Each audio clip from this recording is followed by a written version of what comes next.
visualizar, nós temos uma porção, né, uma porção posterior e uma porção anterior. E aqui nós temos a porção intermediária, né? E aí vai lembrar que a porção posterior é justamente aquela porção com muita vascularização, que essa porção anterior não vai ter. Certo? Ó, só recapitulando. Aqui, novamente, nós temos o tecido retrodiscal, que confere aquele tecido complexo muito vascularizado, com o edículo da mandíbula e o disco articular. Essa imagem é de um cadáver, né? Muito interessante, não é desenho. E aqui nós temos agora a cavidade articular, ou, como vocês vão poder encontrar, cavidade sinovial. Essa cavidade articular é onde o disco articular vai estar situado, né? E vai ser justamente entre o quê? O côndilo, né? E o osso temporal, que vai ser justamente esse osso. Isso é muito lógico, né? Então vai ser a cavidade que vai ser responsável por situar, né? Por acoplar esse disco articular. Então nós precisamos saber o quê? Nós precisamos ter uma cavidade que vai acoplar o disco e essa cavidade vai ser dividida em duas. Nós vamos ter uma cavidade articular superior, essa cavidade aqui amarela que vocês estão visualizando, e nós vamos ter uma cavidade articular inferior, que é justamente essa. Quais são as outras nomenclaturas? Espaço supradiscal, superior, espaço infradiscal, inferior. Vocês precisam saber disso também, é importante. E aqui nós temos aqui, ó, a fossa mandibular, né? Como vocês já devem saber, eminência articular, fossa mandibular, e aqui também essa fissura tímpano-escamosa, que não sei se vocês viram na anatomia. Eu não tinha visto ainda, mas essa estrutura anatômica aqui, ó. E aí nós vamos para essa estrutura muito importante, que a gente não pode viver sem ela, que é o líquido sinovial. Nós temos esse líquido sinovial desempenhando diversas funções, como, por exemplo, a lubrificação. Vocês têm que ter noção que a ATM é um conjunto de ossos, né? Então, um osso, tendo em contato com outro osso, ele precisa ter uma lubrificação, porque senão você não vai ter o movimento. Quando você tem problemas nesse líquido, nós vamos ter, por exemplo, os estalidos, que são sintomas, né? E sinais também desses pacientes com disfunção temporomandibular. Então, nós temos que, além de lubrificar a ATM, ele vai levar, isso aqui é extremamente importante. Algumas estruturas, como nós vimos, elas são livres, né? São ausentes de nutrientes. Então, esse líquido sinovial vai fazer o quê? Ele vai levar os nutrientes aos componentes que são, por exemplo, avasculares, né? Eles vão atuar no processo de inflamação porque eles também possuem células de defesa, certo? Células de defesa importantes também até para a inflamação, por isso que geralmente quando você tem alguma desordem, alguma alteração, o paciente sente uma sintomatologia dolorosa, né? Então, está relacionado com a inflamação, com as células de defesa localizadas aqui nesse líquido sinovial. Composição do líquido sinovial através de plasma, né? Prostaglandinas e um ácido hialurônico, que ele vai ser responsável também por tornar as células justapostas, por lubrificar também, né? Por nutrir. E aí nós temos a membrana sinovial. A membrana sinovial vai ser importante para produzir o que nós vimos anteriormente, o líquido sinovial. Nós temos que a principal função dessa membrana sinovial é revestir a superfície interna da cápsula. Lembra que vocês viram? Aquela porção da cápsula, que ela tem uma porção externa e uma porção interna, lembra? Porção externa, fibrose contínua, contínua através do ligamento temporomandibular, fibrosa porque tem um tecido conjuntivo modelado. Não quero não. Não acabei não. E fibrosa, né, porque nós temos um tecido conjuntivo denso modelado. Então, nós temos essa aí é a porção externa, né? Mas a porção interna é através da membrana sinovial, como a gente tem aqui, ó. Delimitada pela cápsula, né? Isso é óbvio, né? E aí nós temos aqui duas camadas, uma camada íntima e uma camada subíntima. Isso é importante demais. O professor Hernando costuma cobrar isso na prova. Camada íntima, nós temos as células semelhantes aos macrófagos. Vai ter o nome macrófago? Não, mas vai ter o mais fácil, um M, células M, né? Que vai ser células, no caso, fagocitárias. Células semelhantes a fibroblastos, que são as células F, nós precisamos de fibras colágenas, portanto, nós precisamos de fibroblastos ali alimentando aquela matriz. Isso tudo faz parte da camada íntima, mas a camada subíntima é justamente aquele tecido conjuntivo, né? Tecido conjuntivo que no caso vai ser frouxo, certo? Não esqueçam disso. Isso é a membrana sinovial. Vai ser composta por células sinoviais que vai produzir o líquido sinovial.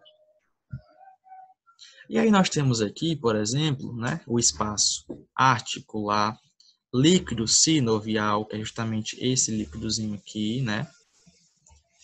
Nós temos aqui a membrana sinovial e a cápsula, né, articular.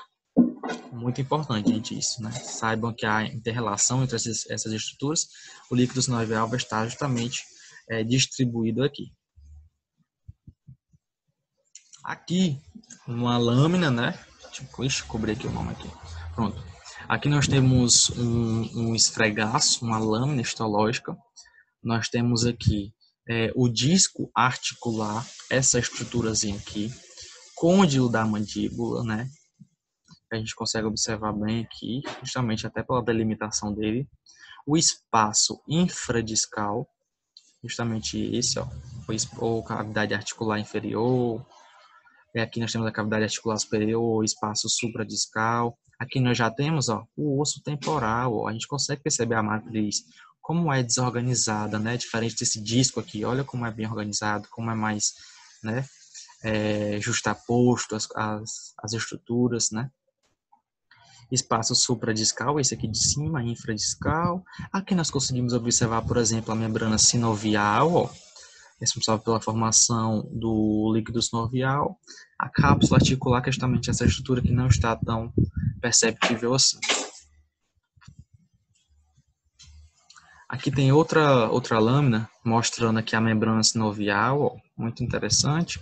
Disco articular, né, o osso temporal, o espaço supradiscal, o espaço infradiscal e o côndilo da mandíbula. Acredito que vocês tenham visto isso na aula do Hernando, né? Ele geralmente costuma passar essas lâminas para vocês.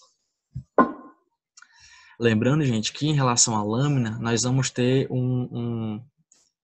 uma monitoria só sobre isso, tá? Uma revisão de prática e uma revisão de teórica. Agora nós vamos falar sobre dois quadros clínicos para a gente encerrar a nossa monitoria. DTM, né? Como a gente está falando sobre articulação temporomandibular, condições fisiológicas, nada mais certo do que a gente falar sobre essas disfunções, né? Essas condições patológicas. Então, nós temos que essa disfunção ela acontece de uma forma multifatorial. Então, nós precisamos de um arranjado, de um combo de fatores psicológicos, pode ser traumas, pode ser mastigação, oclusopatias. Nós temos aqui, por exemplo, alguns dados. 70% da população está acometida por DTM, 25% apresenta sintomatologia, apresenta manifestação de sintomas. Uma coisa importante, essa DTM ela vai afetar mais sexo feminino, geralmente é o sexo, né, que está mais estressado, né, devido à quantidade de tarefas que é feita durante o dia, enfim, mas geralmente é o sexo que é mais estressado, é comprovado cientificamente, portanto há uma relação entre a incidência nesse sexo. Nós temos que a DTM ela tem um caráter progressivo, porque quando você, não sei se isso já aconteceu com vocês, mas quando você está com uma dor, por exemplo, a dor de dente, às vezes as pessoas elas tendem a apertar mais o dente, né, a exercer uma força ainda maior, e isso vai fazer o quê? Aumentar o dano que está sendo causado ali naquela região, aumentando ali a quantidade de células de defesa, a quantidade de filtrado inflamatório, e assim por diante. Então, é um caráter progressivo, só tende a aumentar. E tem uma sintomatologia complexa, e isso evidencia a importância de o tratamento ser combinado com outros profissionais, certo? Não só com o dentista, mas com o psicólogo, por exemplo, certo? E aí deve ser em um caráter múltiplo, né? Aqui nós temos uma artrocentese, né? Essa artrocentese é um procedimento cirúrgico minimamente invasivo. Ele vai ser realizado sob anestesia geral ou sob anestesia local. Essa artrocentese, ela vai ter algumas indicações, por exemplo, muita dor naquele local, limitação de abertura bucal, trismo. E aí nós temos o mecanismo de ação, que é você ter duas agulhas. Uma agulha você vai injetar a solução para primeiro lavar, na outra agulha você vai ter a saída desse líquido que estaria aqui dentro, por exemplo, líquido de inflamação. Um exemplo, um conteúdo de pus, né? Digamos assim, através do molde neutrófilo, por exemplo. Nós temos aqui aquele conteúdo de pus, então nós temos a saída desse conteúdo. E aí nós temos também, além da lavagem, nós temos a injeção, né, a solução, a administração de alguns medicamentos para justamente diminuir essa inflamação aqui, ou até mesmo para você corrigir os posicionamentos de disco, né? Na maioria das vezes a gente tem um disco com redução ou sem redução, mas ele está em uma posição alterada, comprometendo aquela articulação, entre outras indicações que a gente vai ver posteriormente. Mas é bem bacana isso aqui. Tem inclusive alguns vídeos mostrando esse procedimento. Gente, para finalizar, essas foram as referências que eu utilizei para essa aula. Esse livro é muito bom, né? Como a gente vem falando em todas as aulas.